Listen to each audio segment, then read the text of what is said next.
सकते हैं कि हाउ मच हावर्स, कितने घंटे पढ़ना है, कितने घंटे पढ़ना है। दोस्त अगर ये फॉलो करोगे आप सच में, तो मैं ये कहता हूँ कि आप सेलेक्ट हो जाओगे, प्रॉमिस टू यू सेलेक्ट हो जाएंगे। अगली जो मैं अगली 1 मिनट बोलने वाला हूँ ये आपके सिलेक्शन के लिए बहुत इंपॉर्टेंट है, याद रख लेना। देखो आपके एग्जाम में आपने मान लिया, आप उसी हिसाब से देख लेना वो सब्जेक्ट आपके में है या नहीं, या कोई सा और सब्जेक्ट होगा।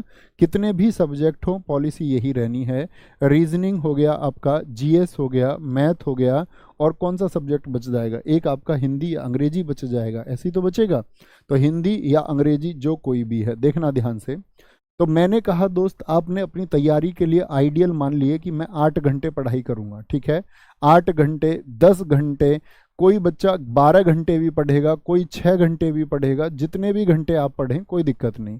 बात यह है कि उतने में बात बनेगी या नहीं बनेगी, ठीक है, इतनी बात में कोई दिक्कत। अब ध्यान से देख लेना, ध्यान से देखना इस बात को कि दोस्त इतनी बात आप समझना कि जीएस के लिए आप चारों सब्जेक्ट जब बराबर आए, बच्चे क्या गलती करते हैं कि किसी बच्चे का मैथ अच्छा होता है, बोले गुरुजी मैं मैथ के क्वेश्चन बना लेता हूँ, तो मैं उनसे अक्सर बात करता हूँ कि मैथ आपका इतना अच्छा क्यों है। उसने बोला कि जी मैंने एक समय पर 3-3, 4-4, 5-5 घंटे मैथ को दिए हैं, ठीक है, क्योंकि रीजनिंग आसान विषय उसको बच्चे बना लेते हैं।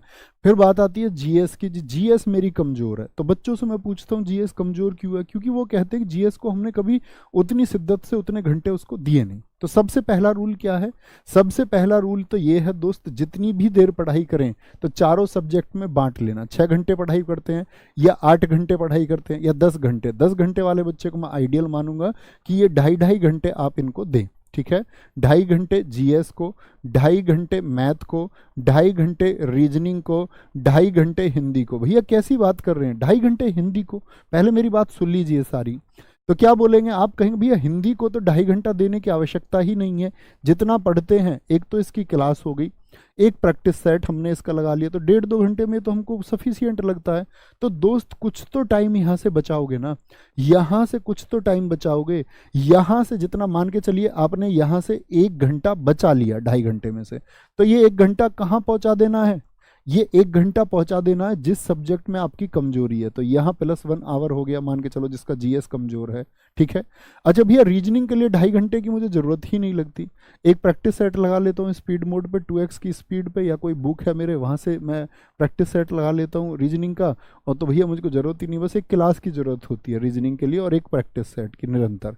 अगर मैं कहूँ इसके लिए भी आपको 1.5 घंटे यदि आप देते हैं, 1.5 से 2 घंटे तो काफ़ी होगा, फिर बचा 1 घंटा, उसको भाई इसमें मैथ्स को दे दो या जीएस को दे दो, इस तरह से देना है, ठीक है।